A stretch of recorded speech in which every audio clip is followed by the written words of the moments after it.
Hello दोस्तों, आज हम मिलने वाले हैं एक ऐसे कृषक से जो रासायनिक खेती छोड़ के पूरी तरीके से जैविक खेती की ओर आ चुके हैं और बड़े पैमाने में जैविक उत्पादन कर रहे हैं। आज इस वीडियो बनाने का एक उद्देश्य ये भी है कि इस प्रश्न का उत्तर खोजना कि जैविक खेती आखिर क्यों करें। अब इसके संभावित दो दृष्टिकोण हो सकते हैं, एक स्वास्थ्य की दृष्टि से और दूसरा आर्थिक दृष्टिकोण से। स्वास्थ्य के दृष्टिकोण से आप जानते ही हैं कि जैविक उत्पाद हमारे लिए कितने जरूरी हैं, हमारे स्वास्थ्य के लिए कितने ज़्यादा लाभकारी हैं।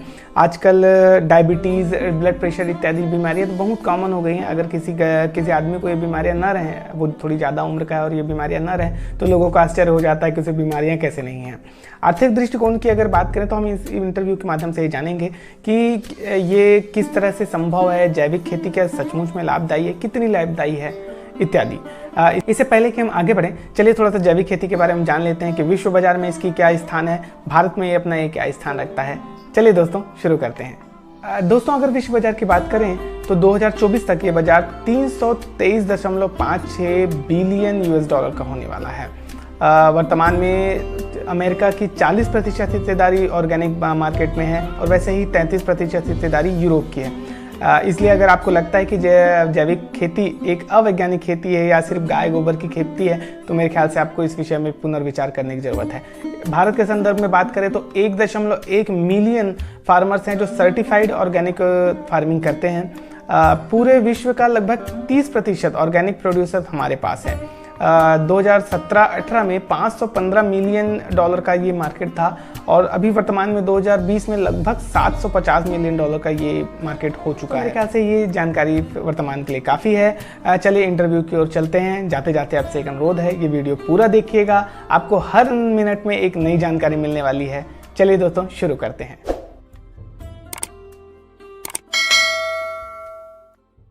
सर, हमारे चैनल फार्मिंग एवरीथिंग में आपका स्वागत है। सर, आपका परिचय दे दीजिए प्लीज़। सर, मेरा नाम उमित साहू है। मेरा गांव गोजी है, ये धमतरी डिस्ट्रिक्ट में पड़ता है। अच्छा सर, आप कितने समय से जैविक खेती कर रहे हैं? जैविक खेती वैसे मैं लगभग 7 साल से कर रहा हूँ। टोटल फार्मिंग 10 साल से कर रहा हूँ, 7 साल से जैविक खेती कर रहा हूँ। अच्छा सर, हमारे व्यूवर्स को ये बता दीजिए कि ये जैविक खेती किसे कहेंगे, क्या होता है जैविक खेती? जैविक खेती के वैसे तो बहुत सारे परिभाषा अलग लोग अपने अपने तरीके से करते हैं, लेकिन हमारे मतलब मेरी नज़र में जैविक खेती वो है जो जीवों द्वारा हो और जिसका मतलब क्रॉप पे कोई रेसिड्यू ना बचे, उसको हम लोग जैविक खेती बोल सकते हैं। रेसिड्यू मतलब जहर वगैरह जो क्रॉप में ना बचे, उसको हम लोग जैविक खेती बोल सकते हैं। अच्छा, और ये रासायनिक उत्पादों वगैरह का भी अगर उपयोग ना किया जाए तो वो क्या जैविक की श्रेणी में आएगा सर? जैसे अभी बहुत सारे फर्टिलाइज़र जैसे यूरिया, DAP और कीटनाशक भी मिलते हैं सर रासायनिक, तो जैसे अगर उनका प्रयोग ना करें और हमारी देसी तकनीक का प्रयोग करें तो उसको भी हम क्या जैविक खेती में शामिल करेंगे सर? एक तरीके से उसको भी जैविक खेती बोल सकते हैं, लेकिन उसको पारंपरिक खेती बोले तो ज़्यादा बेहतर रहेगा। अच्छा। जैविक खेती में जैसे हम लोग जैविक चीज़ों जैसे सूक्ष्म जीवों का यूज़ करते हैं, वो सब जैविक खेती में आता है। बाकी उसको पारंपरिक खेती बोलते हैं, जिसमें अपन जीवामृत वगैरह यूज़ करते हैं। अच्छा। देसी तरीके से जो खेती करते हैं उसको पारंपरिक खेती बोलते हैं। अच्छा, तो ये देसी या पारंपरिक तरीके से एक लेवल ऊपर जैविक खेती मान लीजिए सर? लेवल वैसा नहीं बोल सकते, तरीका अलग है बस। अच्छा, कुछ चीज़ें इसमें एक्स्ट्रा करते हैं। हम लोग भी जीवामृत वगैरह यूज़ करते हैं और पारंपरिक में भी करते हैं। सर, आपने जैविक खेती का चुनाव क्यों किया, हमें बताएंगे सर प्लीज़? जैविक खेती चुनने के पीछे कारण ये है कि जो लागत आती है वो बहुत ज़्यादा आती है रासायनिक खेती में। पहले 3 साल मैं रासायनिक खेती किया, उसमें लागत का हम लोग 25 से 30% तो दुकानदार को देते थे, खाद और दवाइयों का। तो लगता था हम उन्हीं के लिए काम कर रहे हैं। बाकी का जो 60% बचता था उसमें आपको लेबर का कॉस्ट निकालना है, ज़मीन का कॉस्ट निकालना है, तो कुल मिलाकर कुछ बचता ही नहीं था। तो उसके बाद से हम जैविक खेती स्टार्ट किए। पहले 1-2 एकड़ से स्टार्ट किए, फिर अभी पूरे में कर रहे हैं। अभी कितना रकबा है सर आपका?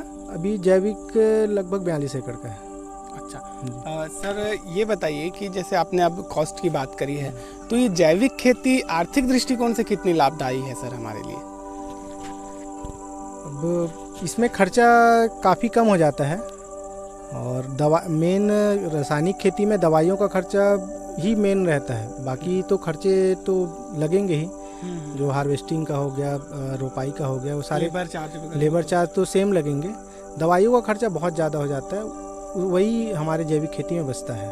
अच्छा सर, जैसे मान लीजिए उदाहरण लेते हैं हम लोग, 1 एकड़ में धान लगाए हम, अगर 1 एकड़ में धान लगाया और उसको रासायनिक तरीके से करें तो क्या लागत आ जाती है, और अगर उसी को अगर अपन जैविक तरीके से करें तो क्या लागत आएगी सर उस हिसाब से? सर जैसे रासायनिक अब हम करते हैं तो आजकल तो किसान 25,000 के आसपास खर्च कर रहे हैं जी। कुछ तो और ज़्यादा हाईटेक में जाके 30,000 तक खर्च कर रहे हैं 1 एकड़ के पीछे। अच्छा। और हमारा अभी तक का है, हम लोग शुरू से लेकर आखिरी तक हम लोग का 12 से 13,000 में पूरा खर्चा हो जाता है।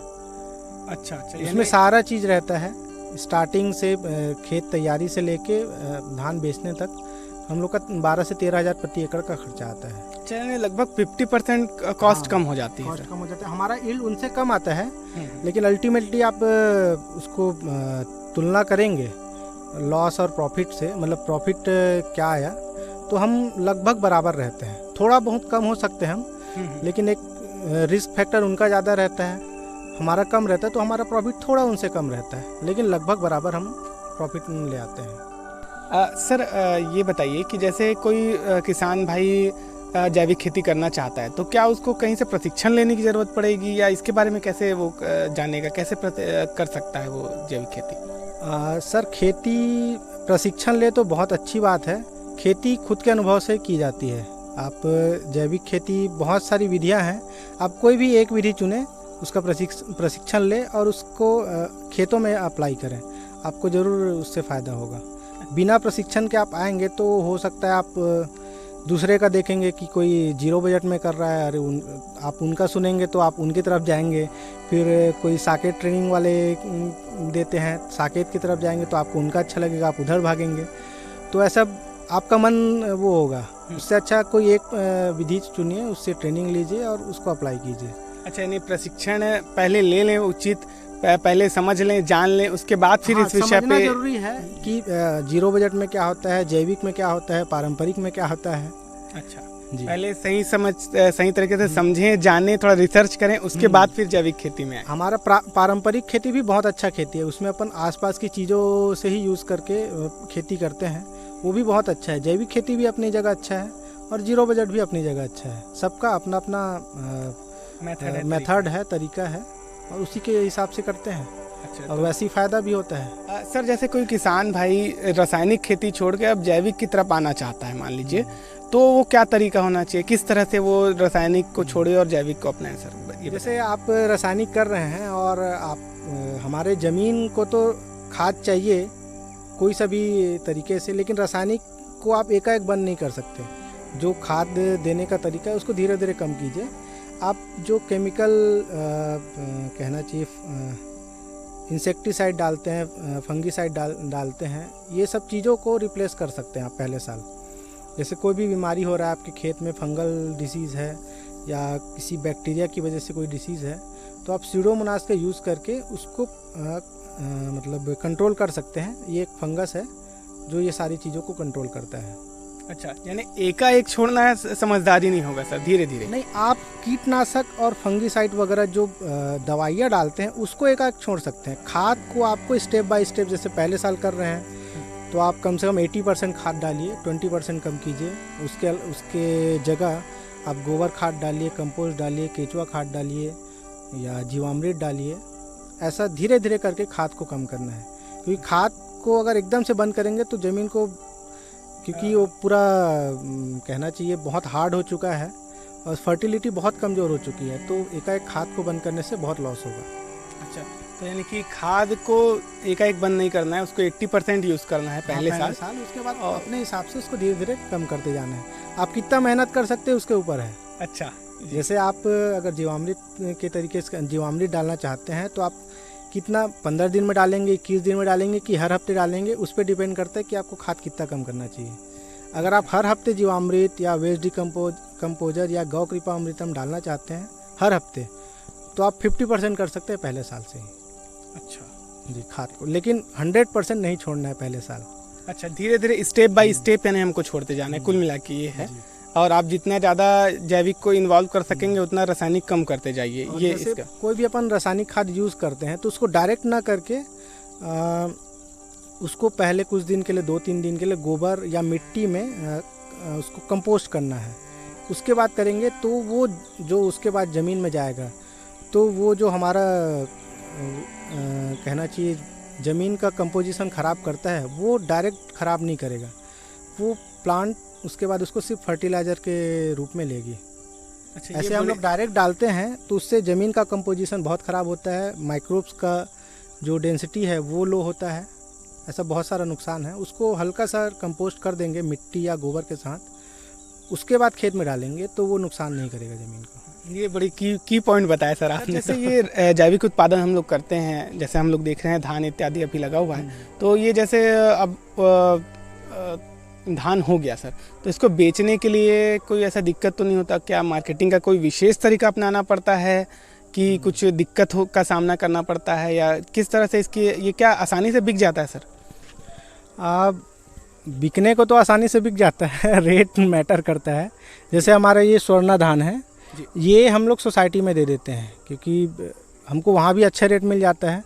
और जैविक से हमारा करने का तात्पर्य तो खर्चा कम करना है, उत्पादन भी लेना है प्लस खर्चा कम करना है। जैसे मान लीजिए कोई किसान भाई ऐसा जैविक खेती करना चाह रहा है, उसने जैविक उत्पाद लगा भी लिया, मान लीजिए धान ही बो लिया उसने जैविक, तो क्या इसके लिए किसी फिर कंपनी के साथ टाई अप वगैरह करना पड़ेगा उसको बेचना है तो, या कुछ ऐसा कोई खास स्ट्रेटजी कुछ अपनानी पड़ेगी कि सर अपने उत्पाद को बेचने के लिए? नहीं, अगर आप टाई अप कर लेते हैं तो सोने पे सुहागा है, क्योंकि आप फसल लगाने से पहले आपको रेट पता रहेगा कि किस रेट में आपका फसल बिकेगा, तो उसके हिसाब से आप मेहनत करेंगे। और टाई अप नहीं भी है तो भी जैविक उत्पाद बिक जाता है, ऐसी कोई खास दिक्कत नहीं होती सर? थोड़ी दिक्कत होती है, थोड़ा हाथ पैर मारना पड़ता है, इधर उधर घूमना पड़ता है, लोगों से मिलना पड़ता है, सैंपल लेके जाना पड़ता है। अच्छा। लेकिन माल बिक जाता है। अच्छा, यानी पहले साल तो कम से कम आपको थोड़ी सी मेहनत करनी पड़ेगी, फिर धीरे धीरे जैसे टर्म्स बन गए तो फिर शायद उतनी दिक्कत ना हो सर? थोड़ी मेहनत भी करनी पड़ेगी, दिमाग भी खपाना पड़ेगा कि कहाँ कौन आपको सही रेट दे सकता है। अच्छा। मेन लोगों को सस्ता चाहिए रहता है। हाँ। तो वहाँ पे थोड़ा सा दिक्कत होता है, माल तो बिक ही जाता है। सर जैसे आप रासायनिक खेती छोड़ के अब जैविक खेती की ओर आ चुके हैं पूरी तरीके से, तो हमारे किसान भाई को बताइए सर कि ये रासायनिक से जैविक की ओर आने के लिए आपका कैसा अनुभव रहा? क्या अच्छे अनुभव हुए आपको, क्या बुरे अनुभवों का सामना करना पड़ा सर? वो थोड़ा बताइए सर प्लीज। जी, अनुभव तो दोनों हुए हैं, अच्छे बुरे। बुरे अनुभव ये हुए कि हमारा यील्ड बहुत कम आता है जी, और तो हमको अच्छा रेट चाहिए रहता है जी। ये हमारा बुरा अनुभव है, क्योंकि हमेशा हमको अच्छा रेट नहीं मिलता, कभी लॉस भी हो जाता है। कई साल हमको लॉस हुआ है, और लोग बहुत डिमोटिवेट करते हैं क्या खेती कर रहे हो, क्या कर रहे हो, क्योंकि धान हमारा बहुत अच्छा नहीं दिखता, जैसा उनका दिखता है वैसा नहीं दिखता। तो थोड़ा बुरा अनुभव तो यही बोल सकते हैं कि यील्ड कम आता है, लोगों का सुनना पड़ता है, कभी कभी लॉस भी हो जाता है। और अच्छा अनुभव ये है कि हमारा खर्चा कंट्रोल है, हमारा रिस्क फैक्टर है वो कम है, हम आराम से करते हैं, बहुत कम टेंशन में काम करते हैं। जहर मुक्त और चिंता मुक्त जहर मुक्त भी है, चिंता मुक्त भी है। खर्चा कम होने से काफ़ी चीज़ राहत मिलता है। अच्छा, ठीक। और फायदा तो अब दिखने लगा है। अच्छा, ठीक। सर ये बताइए कि जैसे कोई किसान भाई ये रासायनिक छोड़ के जैविक में आना चाहता है तो उसको मेनली क्या सावधानी रखनी चाहिए सर? यानी कि अगर रासायनिक छोड़ के जैविक करना चाह रहा है तो कैसे वो इस तरह से आए ताकि अपना लॉस ना कर पाए बैठे वो, तो वो कुछ सावधानी हमको बताइए सर। जैसे कोई भी किसान, मेन क्या है इसमें फील्ड डिपेंड करता है। कोई भी किसान जैसे बहुत सारे लोगों के बीच में है, सब लोग रासायनिक कर रहे हैं, उनका पानी आ रहा है, वो स्प्रे कर रहे हैं खेतों में, वो आ रहा है, तो थोड़ा आपको मुश्किल होगा। एक पैच होगा या एक ऐसा कोना होगा जहाँ पे दूसरे के कीटनाशक जहाँ डल रहा है उसका पानी ना आए, ऐसे खेत का चुनाव करना पड़ेगा। क्योंकि हम लोग मेन हमारा जैविक खेती में मोटो ये रहता है कि ज़मीन में जो सूक्ष्म जीव हैं, बैक्टीरिया है, फंगस है, जो नेचुरली पाया जाता है, उनके काउंट को बढ़ाना रहता है। वो जब तक उनका काउंट नहीं बढ़ेगा हमारा जैविक खेती नहीं हो पाएगा। अगर दूसरे की खेतों का पानी आएगा, कीटनाशक वाला पानी आएगा, तो जैविक खेती नहीं हो पाएगा। तो ये सबसे मेन पॉइंट है कि दूसरे के खेत का पानी आपके खेत में नहीं आना चाहिए। तभी आप जैविक खेती कर पाएंगे। नहीं तो आप कितना भी बैक्टीरिया डाल लीजिए, गौ कृपा डाल लीजिए, वेस्ट डिकम्पोजर डाल लीजिए, जीवामृत डाल लीजिए, आपका ज़मीन नहीं सुधर पाएगा जब तक किसी और के पानी को आप नहीं रोक पाएंगे। तो अच्छा, तो इस बात का थोड़ा विशेष ध्यान रखें ये कि सबसे मेन पॉइंट है कि दूसरे के खेत का पानी नहीं आना चाहिए। दोस्तों, अगर आपको ये वीडियो पसंद आया है तो प्लीज़ इस वीडियो को लाइक कीजिए, मेरे चैनल को सब्सक्राइब कीजिए तथा ये वीडियो उन तक भी पहुंचाइए जो इस विषय में इंटरेस्ट रखते हैं। धन्यवाद। जय हिंद।